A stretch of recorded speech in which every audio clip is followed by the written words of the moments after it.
Gente, rolou um barraco na Globo News ontem. Ontem, a jornalista da Globo News, a Sandra Coutinho, tentou calar um jornalista, o Demetrio Magnoli, por ele ser homem. E aí eles quebraram o pau ao vivo. Vem aqui rir comigo, porque no final eu vou mostrar pra você como a internet tripudiou e zoou dessa tentativa identitarista, wokeista, da jornalista, de tentar calar o jornalista. E esse é o momento que eu já tô ansioso para te mostrar aqui. O momento em que eu vou te mostrar no final desse vídeo os tweets lá do X. E eu vou mostrar daqui a pouquinho para nós darmos umas risadas. Então fica comigo até o fim. Para começar bem, olha aqui o vídeo. Essa é a justificativa de algumas pessoas que podem ter falado. As pessoas têm vergonha de dizer que são misóginas, sabe? Eu acompanhei várias pessoas falando na Geórgia, na Carolina do Norte, que não querem uma mulher na presidência. Desculpa, mas nesse assunto, eu sei que pauta identitária ninguém mais tem paciência, mas quem tem lugar de fala sou eu. O caminho para as mulheres é mais... Olha aí, pessoal, eu vou fazer 3 interrupções aqui ao longo do vídeo para você ouvir 3 comentários para entender bem o que está acontecendo aqui. Então fica comigo e já curte esse vídeo para que mais gente possa entender melhor a realidade progressista, wokeista, que se tornou a grande mídia e o ambiente do jornalismo. Aí fica fácil entender por que eles estão tão do lado do STF e tão contra a direita. Primeiro, então, veja que a jornalista aqui, ela invoca lugar de fala dela. O que ela quer dizer com isso, Deltan? Ela quer dizer que por ela ser mulher, ela pode falar sobre o preconceito contra as mulheres, contra a misoginia, e ele não. Como assim, Deltan? No Brasil, o conceito de lugar de fala foi popularizado pelo livro O que é o Lugar de Fala, da Djalma Ribeiro. O pessoal do identitarismo, do wokeismo, do progressismo vê a sociedade como uma disputa de poder entre privilegiados e menos privilegiados, entre homens e mulheres, brancos contra negros, héteros contra não héteros e por aí vai. Então, o lugar de fala diz respeito à posição de poder que você ocupa nesse mundo em guerra, imaginado pelo marxismo cultural.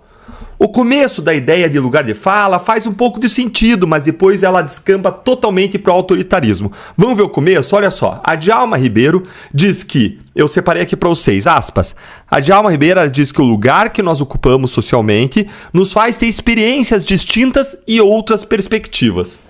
Gente, até aí faz sentido, né? A gente fala a partir das experiências que nós vivemos. Sim, mas não apenas a partir das experiências, Djalma. O ser humano é capaz de raciocinar, imaginar, abstrair, analisar criticamente, ter empatia, se colocar no lugar do outro. Mas ok, até aí a ideia não é absurda. Apenas fala que as nossas experiências impactam os nossos pontos de vista. Cada um vê o mundo de um jeito. O problema é que a ideia de lugar de fala deixou de ser uma questão de ponto de vista para se tornar uma questão de ter autoridade para falar de um assunto, enquanto os outros não têm, numa disputa por poder. Então a mulher, o negro, o trans teriam mais autoridade para falar de questões de preconceito de gênero e racial. Como eles são menos privilegiados na ótica do poder e foram historicamente discriminados, para que eles sejam ouvidos, então se dá uma autoridade para eles falarem do assunto que os outros não têm. E aí você aliena os outros do debate. E aí que a coisa descamba para o autoritarismo.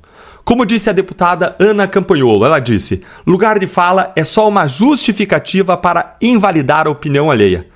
Como ela coloca, aí você tem que justificar a si mesmo quando você vai entrar num debate como esse, por você estar falando aquilo de um certo lugar, se você não é daqueles grupos que se sentem menos privilegiados. E quando você entra no debate fazendo isso, tendo que se justificar por entrar no debate, você já está deslegitimando a sua própria opinião, se você não faz parte dos grupos menos favorecidos. Isso acaba servindo, na prática, para silenciar vozes discordantes, para interditar o debate em favor sempre das ideias woke, das ideias identitárias ou progressistas. É um jeito de fazer o outro calar a boca e ganhar um monopólio para falar de certos temas, inclusive o monopólio econômico, porque aí as empresas são obrigadas a contratar pessoas de certos grupos para tratar de diversidade, equidade e inclusão. Por isso, tem gente até da esquerda que critica duramente a ideia de lugar de fala. O filósofo de esquerda Wilson Gomes, depois eu vou mostrar um tweet dele também, ele faz 8 críticas à ideia do lugar de fala. Uma delas é a que joga para escanteio, o lugar de fala joga para escanteio qualquer conhecimento, competência, qualquer domínio do assunto, inteligência ou boa-fé em prol da espécie identitária a que você pertence e a sua capacidade de representar essa espécie identitária. Uma outra crítica que ele faz é que se tornou uma adversária, a ideia de lugar de fala, contra o pluralismo, contra a ideia de respeito às diferenças, contra a tolerância. Mas vamos seguir o vídeo, olha lá. É difícil. Não, eu também tenho lugar de fala. É mais difícil Não, as pessoas... eu tenho lugar de fala também porque eu sou um analista como político. Mulher? Não. Você é mulher? Veja, eu analiso Eu sei, o meu voto amor, mas de todos acontece os que setores do a eleitorado misoginia em qualquer é uma país. coisa real. Isso é uma questão profissional, Sandra. Gente, presta atenção aí, ó. Veja aí que fazer comentários políticos é a profissão do Demetrio Magnoli.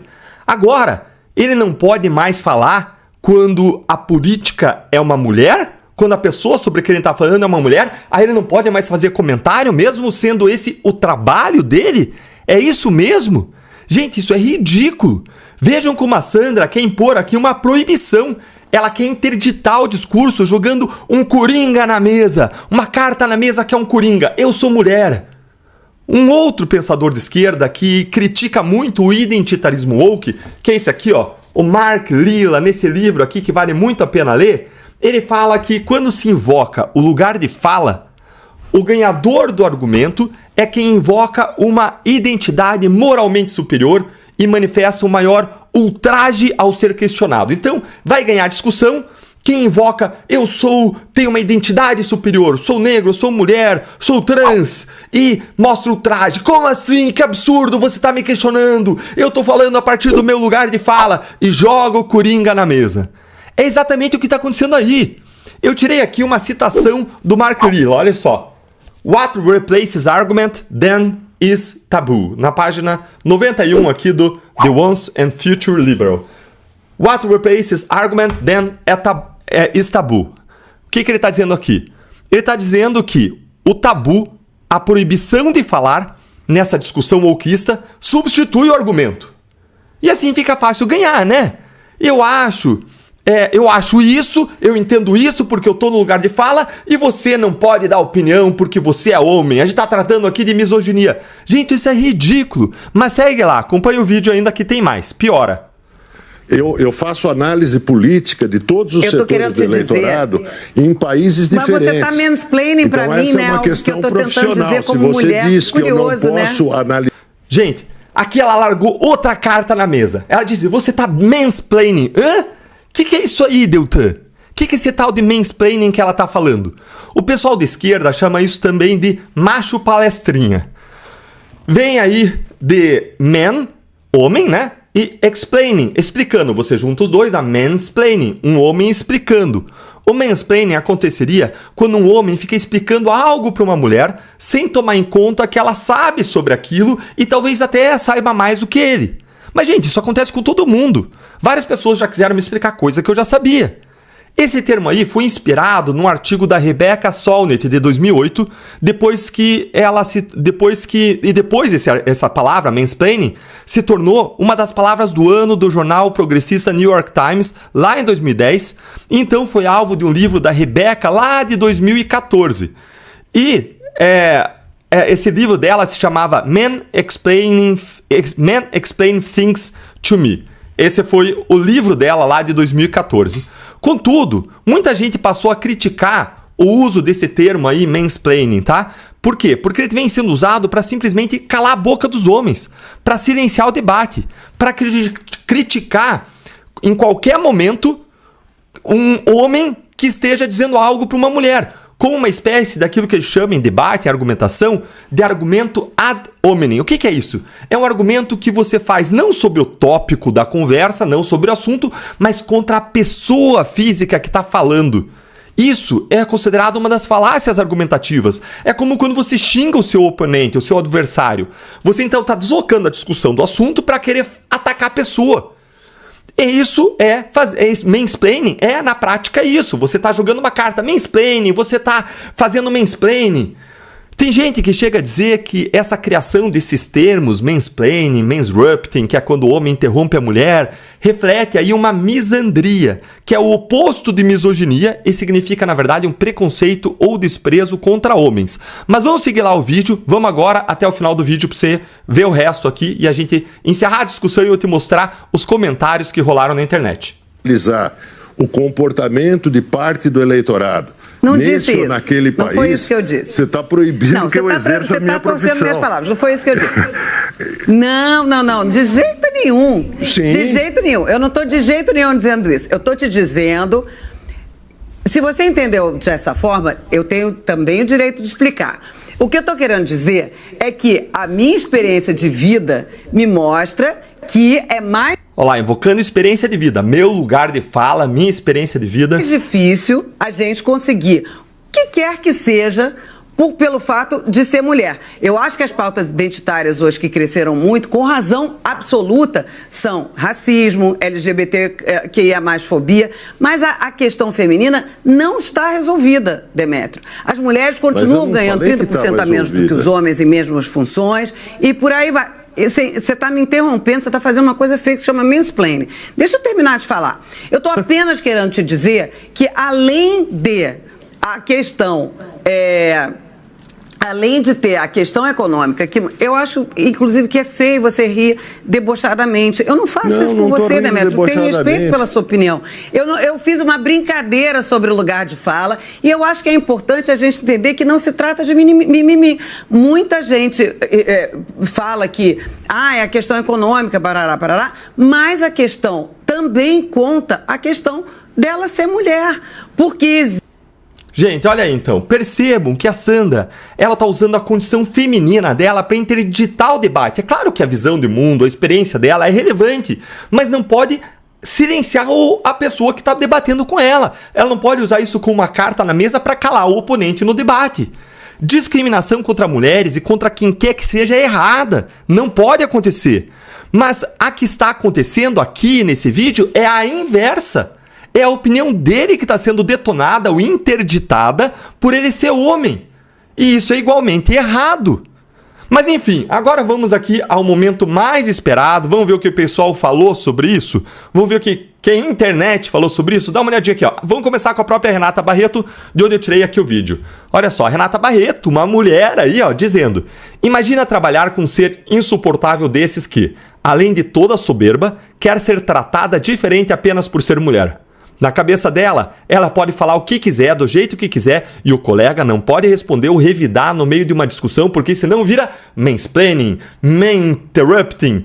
E ainda dá a entender que ele não pode ter opinião, ou que vale menos do que a dela, por não ter lugar de fala. Lembre que eu falei aqui para vocês, maninterrupting é a interrupção do homem, né? Seria outro termo que vem sendo cunhado, né? Maninterrupting, mansplaining e por aí vai. Sandra Coutinho conseguiu se superar na baboseira feminista. Chega a ser vergonhoso uma senhora... Opa, rodou aqui de novo, de pausar. Chega a ser vergonhoso uma senhora de 57 anos com esse discurso de menina de 20 que acabou de sair da faculdade toda alienada, com a cabeça toda wokeista, né? Esse pessoal aí que acha que está acima do resto na veiculação da informação. Esse pessoal aí da grande mídia, que é de esquerda. Mais de 80% se entendem como de esquerda, segundo pesquisas com jornalistas. Como a Renata termina dizendo, haja saco. Vamos aqui pro próximo, olha aí, ó. O Shalom Barba. A Sandra Coutinho é o exemplo da madame branca rica e de classe média que usa as pautas sociais para ter mais privilégio do que já tem. Lembre que na esquerda, esses conceitos todos, essa pauta identitarista, wokeista, é feita para lutar pelos menos privilegiados contra os mais privilegiados, né? Eles vêm, lembrem, o mundo com uma luta cultural dos menos privilegiados contra os mais privilegiados. E aí ele tira um sarro dela aqui, falando, ó, é a madame branca rica de classe média que está usando aqui a rede social para ter mais privilégio do que ela já tem. Chega a ser constrangedor uma senhora rica, branca, morando no primeiro mundo, para fazer um trabalho medíocre, reclamar da opressão que ela está sofrendo aí do jornalista homem. Opressão de quem? Opressão é pagar 120 no botijão de cais, R$7 na gasolina. Que vergonhoso essa senhora. Aí o Rodney vem e fala: citando aspas aqui, né? Aspas dela aqui, da Sandra, dizendo aqui mais ou menos o que a Sandra gostaria de dizer aqui. É tudo mais difícil pra mim porque eu sou mulher. Aí ele diz: a senhora é branca, loira, passou 2/3 da vida morando em Nova York, ganhando uma bala em dólar só pra fazer clipping de jornal americano e traduzir pro português. Eu imagino as dificuldades enormes que você passou na vida. Guerreira! Desejo muita força pra você. Ele comentou isso em cima de um post aqui dos advogados de Direita Brasil, que fez um resumo da questão aqui, da discussão. Choro e ranger de dentes na lacrosfera. Ela dizendo: você não tem lugar de fala. Ele diz: eu tenho sim, sou cientista político. Ah, você é mulher? Não, eu sou analista político. E aí resumiu a questão. O resto é só gagueira e mimimi. A Lígia Maria aqui diz: sempre sinto vergonha alheia quando vejo mulheres usando cacoete identitário em vez de lógica numa argumentação. A Lígia tá certa. Aqui a Sandra, ela tá querendo interditar o debate usando uma cartada de eu sou mulher, em vez de usar lógica, em vez de entrar no mérito dos argumentos. E ela colocou umas aspas aqui, ó. Aspas que ela tirou do Ralph Waldo Emerson, que diz que eu nunca caia no erro vulgar de imaginar que eu estou sendo perseguido sempre que eu sou contrariado. Que é basicamente o que a Sandra fez. Cometeu um erro vulgar. Ah, você tá me perseguindo, eu sou mulher, você tá me oprimindo, mansplaining, mansplaining, blá, blá, blá, blá, blá, blá. Quando não era, ele tava ali só debatendo com ela. Ficou constrangido ali no ar, sendo acusado, ela dizendo que é moralmente superior, por quê? Não consigo nem entender essa lógica delas, mas vamos seguir. Aqui o Wilson Gomes, que é aquele professor de esquerda da Universidade Federal da Bahia, que eu citei antes, veja o que ele fala aqui, ó. O que fazer para ganhar uma discussão quando os argumentos sozinhos não se garantem? Primeiro, dê a cartada do lugar de fala e reivindique o monopólio da fala autorizada, e se não funcionou, dê a cartada do mansplaining. Vilanize o interlocutor. É aquele negócio, é o argumento ad hominem. Aconteceu na Globo News. E por fim, para fechar, o Corvo dizendo: barraco na Globo News entre Sandra Coutinho e Demetrio Magnoli. Eu torço, nem por um nem por outro, eu torço pela briga. E aí? O Corvo aí torce pela briga. E você? Quem você acha que está certo e errado? Por quem você torce nessa discussão? Conta aí pra mim que eu quero ouvir a sua opinião. Fala pessoal, voltamos com as informações para todos vocês e agora, né, mais essa bomba aí da Venezuela contra o Brasil, especificamente aí do Maduro, presidente Maduro, contra o Lula da Silva, né? Olha essa matéria, pessoal. O governo brasileiro reprova e critica a publicação venezuelana com ameaça a Lula. Vamos aí entender esta matéria. Recentemente, a relação entre Brasil e Venezuela tem passado por momentos de tensão. As divergências intensificaram após uma publicação nas redes sociais da Polícia Nacional Bolivariana da Venezuela, que criticou o presidente brasileiro Luiz Inácio Lula da Silva. A postagem incluía uma imagem provocativa, sinalizando um clima de animosidade. O Ministério das Relações Exteriores do Brasil, por meio do Itamaraty, manifestou aí surpresa e descontentamento com o tom adotado por membros do governo venezuelano. Em declaração oficial, o Ministério destacou aí que tais atitudes estão fora dos padrões diplomáticos habituais entre nações, prejudicando o diálogo construtivo entre os países. Quais são os impactos aí das ameaças venezuelanas sobre Lula? As mensagens ofensivas da polícia venezuelana chegaram num tom já sensível para a relação bilateral, exacerbando o clima de desconfiança. Para além das ameaças diretas, tais declarações podem afetar a diplomacia e a cooperação em áreas de interesse comum, como o comércio e a segurança regional. O Itamaraty destacou que, tradicionalmente, o Brasil preza pelo respeito à soberania e não a intervenção em assuntos internos de outras nações, incluindo a Venezuela. No entanto, observou que é necessário manter um diálogo respeitoso e utilizar os canais políticos apropriados para resolver desavenças. Como a situação do BRICS influencia as relações Brasil-Venezuela? A relação já conturbada sofreu outro golpe com a decisão do governo brasileiro de barrar a entrada da Venezuela no bloco do BRICS.